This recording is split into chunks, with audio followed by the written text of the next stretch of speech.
नमस्कार मित्रांनो, शनई चौघडे मालिकेतील पुढील भागांमध्ये आपल्याला असं बघायला मिळतं की पमाला आलेला आहे अटॅक. अशावरी आणि गौतम बांदेकरच्या लग्नामध्ये कोणता गौप्यस्फोट झालेला आहे आणि त्याच्यामुळे कशा प्रकारे पमाला अटॅक आलेला आहे, त्याचं कारण काय आहे ते सगळं आपल्याला ह्या भागामध्ये बघायला मिळणार आहे. पण त्याआधी जर तुम्ही आमच्या चॅनलला सबस्क्राईब केलं नसेल तर सबस्क्राईब करा आणि व्हिडिओ आवडल्यास लाईक द्यायला विसरू नका. तर मित्रांनो, भागाची सुरुवात होते एका प्रचंड धक्कादायक प्रसंगाने आणि लग्नाच्या मंडपात सगळीकडे आनंदाचं वातावरण असताना अचानकच विनायक नावाचा माणूस पुढे येतो आणि गौतम बांदेकरचा खरा चेहरा सर्वांसमोर उघड करतो. तो संतापाने सांगत असतो की गौतम बांदेकर हा स्वतःला जसा दाखवतो तसा अजिबातच नाही. त्याने लोकांना खोटं आणि आई वडील म्हणून भाड्याने आणलेलं आहे आणि हे लोक त्याचे खरे नातेवाईक नसून रोजंदारीमध्ये काम करणारे कलाकार आहेत. प्रत्येक लग्नात तो वेगवेगळ्या लोकांना आई वडील बनवून आणतो आणि मुलींच्या कुटुंबांची फसवणूक करतो. हे ऐकताच संपूर्ण मंडपात खळबळ उडत राहते. पमा आणि प्रभाकर, शर्वरी आणि अशावरी हे पूर्णपणे हादरून जातात. गौतम बांदेकरचे खोटे एकामागून एक बाहेर येऊ लागतं आणि जय सुद्धा अवाक होऊन सगळं पाहतच असतो. विनायक याला थेट इशारा देतो की आता त्याच्या फसवणुकीचे पुरावे पोलिसांकडे आहेत आणि त्याला थेट तुरुंगात जावं लागू शकतो. तेव्हा गौतम बांदेकरचा पर्दाफाश झाल्यानंतर पमाच्या कुटुंबाचा जीव भांड्यातच पडतो आणि मुलींचं आयुष्य उद्ध्वस्त होण्यापासून वाचवल्याबद्दल घरातील मोठी मंडळी जयचे आभार मानतात. पण स्वतःचं कारस्थान उघड झाल्यामुळे गौतम बांदेकर संतापाने वेडा होतो आणि तो जाताना एक मोठा बॉम्ब टाकून जातो आणि तो म्हणजे सर्वांसमोर ओरडून ओरडून सांगत असतो की मी एकटाच दोषी नाही, याच्यामध्ये अशावरी सुद्धा तितकीच दोषी आहे.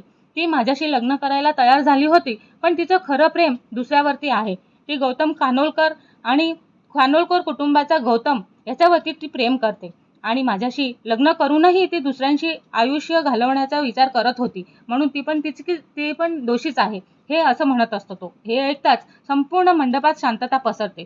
पमा आणि प्रभाकर हे दोघंही त्यांच्या पायाखालची जमीनच सरकते. अशावरी घाबरून जाते आणि शर्वरी लगेचच तिच्या बाजूने उभी राहते आणि जय देखील काही क्षण स्तब्धच होतो. तेवढ्यातच पोलीस येतात आणि गौतम बांदेकरला अटक करतात. तो जाताना पुन्हा अशावरी आणि गौतम खानोलकरच्या नात्याबद्दल बोलत राहतो. शेवटी पोलीस त्याला घेऊन जातात आणि मंडपात उरतो तो फक्त धक्का आणि गोंधळ. यानंतर पमा थेट अशावरीकडे वळते आणि तिच्या डोळ्यामध्ये अश्रू असतात. ती थरथरच्या आवाजामध्ये विचारते, अशावरी बाई, तू जे काही बोललेलं आहे ते खरं आहे का? तेव्हा अशावरी काहीच बोलू शकत नाही. ती फक्त रडू लागते आणि तेव्हा शर्वरी पुढे येते आणि संपूर्ण सत्य त्याच्या आईला सांगायचा प्रयत्न करते. शर्वरी म्हणते, हो आई, अशावरी आणि गौतम खानोलकर एकमेकांवरती प्रेम करतात, पण तिने कधीच तुमचा विश्वासघात केला नाही. उलट तुमच्या आनंदासाठी तिने स्वतःच्या प्रेमाचा त्याग केलेला होता. तुमचं स्वप्न पूर्ण व्हावं म्हणून ती गौतम बांदेकरशी लग्न करायला तयार झाली होती. हे ऐकून पमाच्या डोळ्यातून अश्रू वाहू लागतात आणि शर्वरी पुढे सांगते की गौतम खानोलकरने अशावरीसाठी किती संघर्ष केला आणि त्याने तिच्यासाठी किती वेदना सहन केल्या आणि त्याच प्रेमामुळे त्याचं आयुष्य किती उद्ध्वस्त झालेलं होतं. त्याने आत्महत्या करायचा प्रयत्न सुद्धा केलेला होता. ह्याच वेळी तेजस्विनी पण तिथे येते आणि तिच्या चेहऱ्यावरती प्रचंड राग आपल्याला दिसतो. ती थेट पमाच्या कुटुंबाचा अपमान करायला सुरुवात करते आणि म्हणते की तुमच्यासारख्या गरीब लोकांनी माझ्या मुलाला जाळ्यात अडकवलं आणि करोडपती घरामध्ये घुसण्यासाठी हा सगळा डाव रचला गेला, पण मी माझ्या मुलाचं लग्न ह्या घरात कधीच होऊ देणार नाही.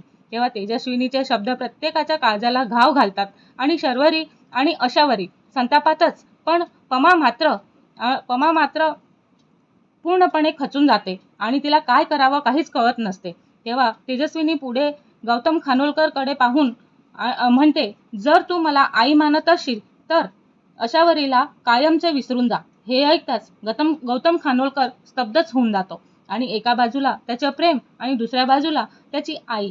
तेजस्विनीच्या ह्या अपमानास्पद शब्दांमुळे पमाला मोठा मानसिक धक्का बसतो आणि तिचा श्वास वेगाने चालू लागतो. अचानक तिची तब्येत बिघडते आणि ती खाली कोसळते. सगळेजण घाबरून जातात आणि अशावरी आणि शर्वरी जोरात ओरडतात, आई, आणि तिला तातडीने हॉस्पिटलमध्ये दाखल केलं जातं. डॉक्टर तपासणी केल्यानंतर सांगतात की तिची प्रकृती गंभीर आहे. हॉस्पिटलमध्ये वातावरण अत्यंतच भावनिक झालेलं असतं.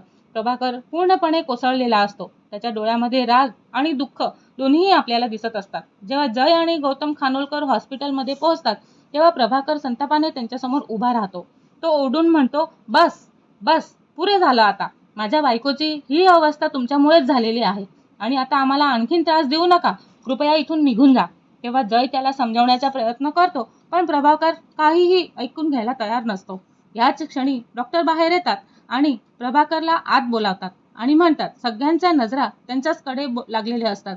प्रभाकर एकटाच पमाला भेटण्यासाठी आत जातो आणि ह्याचं प्रचंड भावनिक सस्पेन्सपूर्ण क्षणी भाग इथेच संपून जातो.